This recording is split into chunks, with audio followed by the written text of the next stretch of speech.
अस्सलाम वालेकुम जी, welcome to my channel. कैसे हैं आप सब लोग? उम्मीद करती हूँ ठीक होंगे जी। आज हमें बात करनी है अपने स्किन के ऊपर, अपने फेस की प्रॉब्लम्स के ऊपर। जहाँ फेस की प्रॉब्लम्स की बात की जाती है, फेस की कॉम्प्लिकेशंस की बात की जाती है, वहाँ फेस पे, हमारे चेहरे पे मलाज़मा हो जाना, छाइयों का हो जाना जो है वो बहुत ही एक कॉमन इशू है। आज हम बात करेंगे कि छाइयाँ होती क्यों हैं, इनके बिहाइंड पे रीज़न क्या होती है, ऐसे कौन से कॉजेज़, ऐसे कौन से फैक्टर होते हैं जिनकी वजह से जो है वो छाइयाँ पड़ती हैं फेस के ऊपर, और ये कितने टाइप्स की होती हैं, इनकी जो है वो प्रिकॉशंस क्या होती हैं, हम ऐसी कौन सी चीज़ें इस्तेमाल करें, ऐसी कौन सी चीज़ों से अवॉइड करें कि हमारी ये फेस पे ये मलाज़मा का प्रॉब्लम नहीं होगा, और इसके लिए मेडिसिन कौन सी होती है। मैं आपको जो है वन बाय वन ये तीनों चीज़ें बताऊंगी। सबसे पहले मैं आपको बताऊंगी कि छाइयाँ पड़ती क्यों हैं फेस पर, इनकी टाइप्स कितनी होती हैं और इनकी से हम बच कैसे सकते हैं।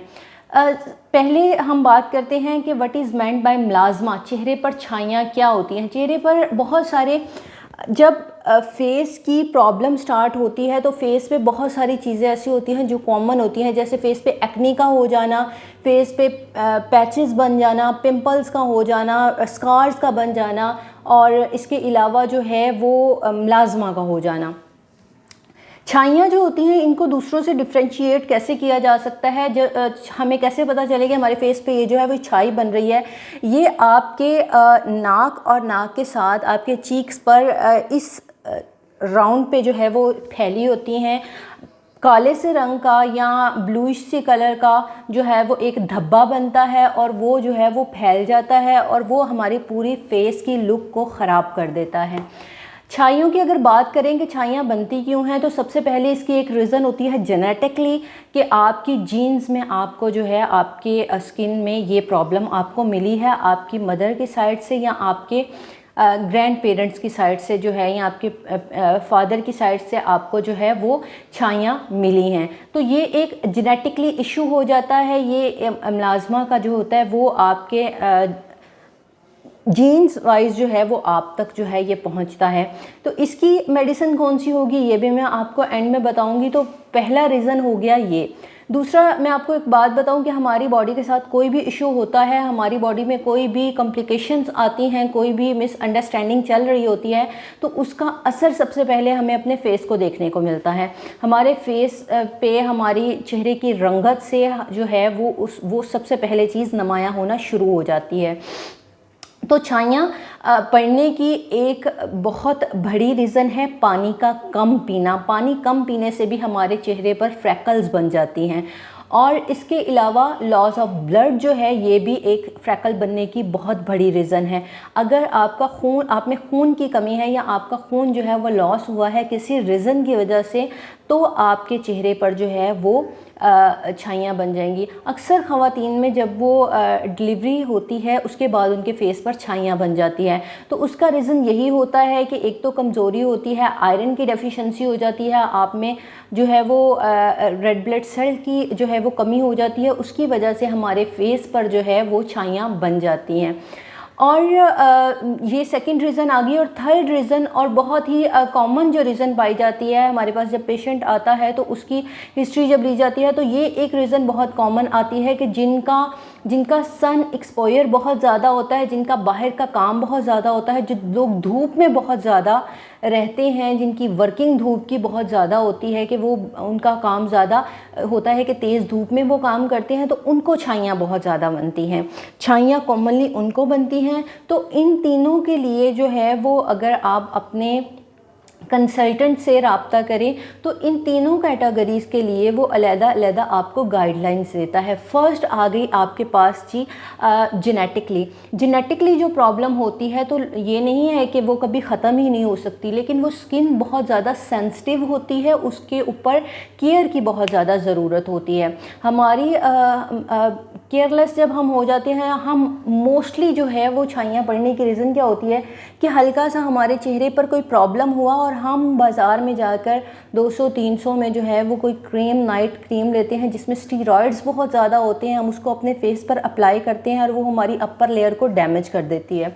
जब हमारे फेस की अपर लेयर डैमेज हो जाती है तो वो हमें वक्ती तौर पे लग रहा होता है कि हम या फिर वाइटनिंग क्रीम यूज़ करते हैं बहुत ज़्यादा, मार्केट में बहुत ज़्यादा वाइटनिंग क्रीम्स अवेलेबल हैं, बच्चियाँ, यंग बच्चियाँ जो हैं वो उसको यूज़ करती हैं। या तो क्या होता है कि हमें वक्ती तौर पर लग रहा होता है कि हमारा फेस जो है वो जी, हमारा कंप्लेक्शन बहुत फेयर हो गया है, हम बहुत ज़्यादा, हमारी रंगत बहुत ज़्यादा चमक रही है, लेकिन वो एक स्पेसिफिक टाइम पीरियड होता है, जब तक आप उसको यूज़ करते रहते हो वो आपकी अपर लेयर को जो है वो बनाए रखती है। जैसे ही छोड़ते हो उसने फुल डैमेज कर दिया होता है आपकी स्किन को, और वो छाइयों की शक्ल में, वो फ्रैकल्स की शक्ल में, वो पिगमेंटेशन की शक्ल में जो है आपके चेहरे पर नुमाया होना शुरू हो जाती हैं।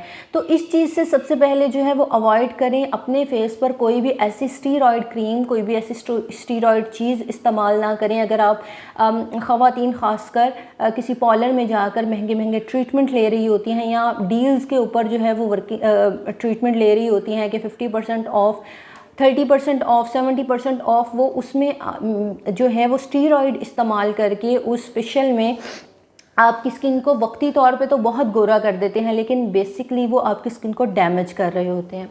इसलिए थोड़ा देर पा अमल हो जाए, लेकिन अपनी स्किन को ख़राब होने से आप इस तरीके से रोक सकते हैं।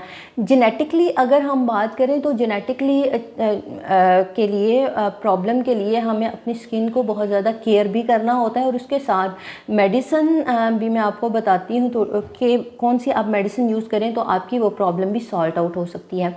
सेकेंड, मैंने आपको बताया खून की कमी की वजह से अगर आपको छाइयाँ बनती है तो हमें बिहाइंड रीज़न ख़त्म करनी है, हमें उस खून की कमी को पूरा करना होगा। आयरन डेफिशिएंसी है, आयरन की कमी को पूरा करना होगा, हमें फ्रूट्स ऐसे यूज़ करने होंगे। ब्लड जो है उसकी कमी के लिए क्या हम चीज़ें इस्तेमाल कर सकते हैं, वो मैंने एक प्रॉपर जो है वो वीडियो अपनी बनाई हुई है, आप उसमें देख सकते हैं। तो ब्लड की कमी या खून की कमी अगर आपके जिस्म में है, विरासती है, या फिर बाद में आपको खून की कमी हुई, तो आप उसको कैसे पूरा कर सकते हैं। आप अच्छे फ्रूट्स खाएं, आप सीजनल फ्रूट्स खाएं। जो सीजनल फ्रूट्स होते हैं उसमें जो है वो खून की कमी उससे बहुत जल्द पूरी होती है। सीज़न का कोई भी फ्रूट हो उसको लाजमी तौर पर चाहे थोड़ा सा खाएं, लेकिन उसको इस्तेमाल करें। पानी जो है वो वाफर मिकदार में पिए। टेंशन जो होती है, टेंशन, डिप्रेशन से जो है हमारे चेहरे पर फ्रैकल्स बहुत जल्दी बनने लगते हैं। इसलिए अगर आपका कोई प्रॉब्लम इस तरह का जिसमें आप बहुत ज़्यादा टेंस हो रहे हैं तो आपके चेहरे पर बहुत जल्द फ्रैकल्स बनेंगे और नुमाया होंगे ये चीज़। तो उसके बिहाइंड पे उस रीज़न को ख़त्म करें। और इसके अलावा जंक फूड वगैरह जो हम लेते हैं, इनकी वजह से भी हमारे चेहरे पर, हमारे चेहरे के ओपन पोर्स जो हैं वो बहुत ज़्यादा ओपन हो जाते हैं। डस्ट जो है वो बहुत ज़्यादा फेस पे जो है जमना शुरू हो जाती है, और उसकी वजह से फ्रैकल्स बनना शुरू हो जाते हैं, छाइयाँ बनना शुरू हो जाती हैं। तो इसलिए हमें जंक फूड से परहेज़ करना चाहिए। लास्ट में जो चीज़ हमें करनी चाहिए, जिन लोगों को, जैसे मैंने बताया कि जिन लोगों का सन एक्सपोजर बहुत ज़्यादा है, तो हमें बेसिकली तो यही है कि जब भी हम बाहर जाएं, हम कोई सन ब्लॉक अपने फेस पे लाजमी तौर पर रिकमेंड करते हैं कि आप अपने चेहरे पर, जब आपकी बाहर की वर्किंग हो, जब आप धूप में जाएं, तो अपने चेहरे को सन ब्लॉक लाजमी तौर पर लगाएं। आप अगर सन ब्लॉक का इस्तेमाल करते हो तो आपके चेहरा जो है वो कवर अप रहता है। जितने भी डस्ट वगैरह है, इस तरह के एलिमेंट हैं, वो आपके चेहरे को जो है वो डैमेज नहीं करते, अपर लेयर को डैमेज नहीं करते। सूरज की तेज़ शुआएं जो हैं वो आपके चेहरे को डैमेज नहीं करेंगी और आपको इस तरह की कॉम्प्लिकेशंस का सामना नहीं करना पड़ेगा। क्लींजिंग जो है ये ज़रूरी है। अगर आप ख़वातीन जो है ख़ासकर अगर मेकअप वगैरह कर रही हैं या कोई इस तरह की चीज़ कर रही हैं या बाहर से आई हैं, तो रात को सोने से पहले अपने चेहरे की क्लेंजिंग लाजमी तौर पर करें। मैंने चेहरे को किस तरीके से ठीक रखना है उसके ऊपर भी प्रॉपर एक वीडियो बनाई हुई है, आप लिंक में जो है वो डिस्क्रिप्शन में मैं लगा दूँगी, आप देख सकते हैं। तो क्लींजिंग के लिए आपको लाजमी नहीं है कि कोई आप भारी भरकम जो है वो पैसे खर्च करो और उसको क्रीम में यूज़ करो, कोई लोशन वगैरह इस तरह की चीज़ें लाओ। आपको सिंपल जो है वो रोज़ वाटर के साथ या एलोवेरा जेल के साथ आप अपने फेस की क्लींजिंग कर सकते हो, उससे भी आपका ये प्रॉब्लम खासा ठीक हो जाएगा। अगर ये सारी चीज़ें करने के बावजूद भी आपके चेहरे पर फ्रैकल्स बन रही हैं तो फिर आप कोई ये मैं आपको लाजमी तौर पे ये बताऊंगी, ये कहूँगी कि मार्केट में जो बहुत सस्ती क्रीमें 200-250 में आप क्रीम इस लेते हैं, 50 रुपये, 100 रुपये, 200, 500 में क्रीम लेते हैं और उसको अपने चेहरे पर बिना चेक किए जो है वो लगाना शुरू कर देते हैं। वक्ती तौर पे तो वो आपका फ़ायदा करेंगी, लेकिन वो आपका हमेशा के लिए नुकसान कर देंगी। आपकी फ्रैकल्स, आपकी जो छाइयाँ हैं, उनको हमेशा के लिए वो आपके चेहरे पर रख देंगी, वो जम जाएंगी, आपकी स्किन बहुत ज़्यादा सेंसिटिव हो जाएगी। तो आप इस तरह की कोई क्रीम्स यूज़ नहीं करें। होम्योपैथिक की एक मेडिसिन है थूजा। अगर आप थूजा की 200 की पोटेंसी को इस्तेमाल करें, 1 मंथ इसको यूज़ करें, 15 डेज़ टू 1 मंथ आपको इसका ज़ाहरी असर जो है वो छाइयों के ऊपर नज़र आना शुरू हो जाएगा। आपके अगर फेस के ऊपर फ्रैकल्स हैं तो इस जो है वो मेडिसिन से आपकी ये फ्रैकल्स बहुत हद तक ख़त्म हो जाएंगी। इसके अलावा थूजा की क्रीम भी मिलती है, वो भी आप नाइट में इस्तेमाल कर सकते हैं और जो है इसको आप यूज़ करेंगे तो ये भी बहुत ज़्यादा अच्छे इफ़ेक्ट्स लाएंगी। आज की वीडियो में जो है हमने जो फेस कॉम्प्लिकेशंस के ऊपर बात की, उम्मीद करती हूँ कि आपको जो है वो आपकी काफ़ी हद तक रहनुमाई हुई होगी। अगर इसके अलावा फिर भी कोई आपका क्वेश्चन हो तो आप कमेंट सेक्शन में पूछ सकते हैं। वीडियो पसंद आई हो तो लाइक कीजिएगा, चैनल को सब्सक्राइब कीजिएगा, बेल आइकन के बटन को दबा दीजिएगा ताकि आने वाली न्यू वीडियो जो है वो आप तक ज़रूर पहुँचे। इंशाल्लाह आपसे नई वीडियो में मुलाकात होगी। तब तक के लिए अल्लाह हाफ़िज़।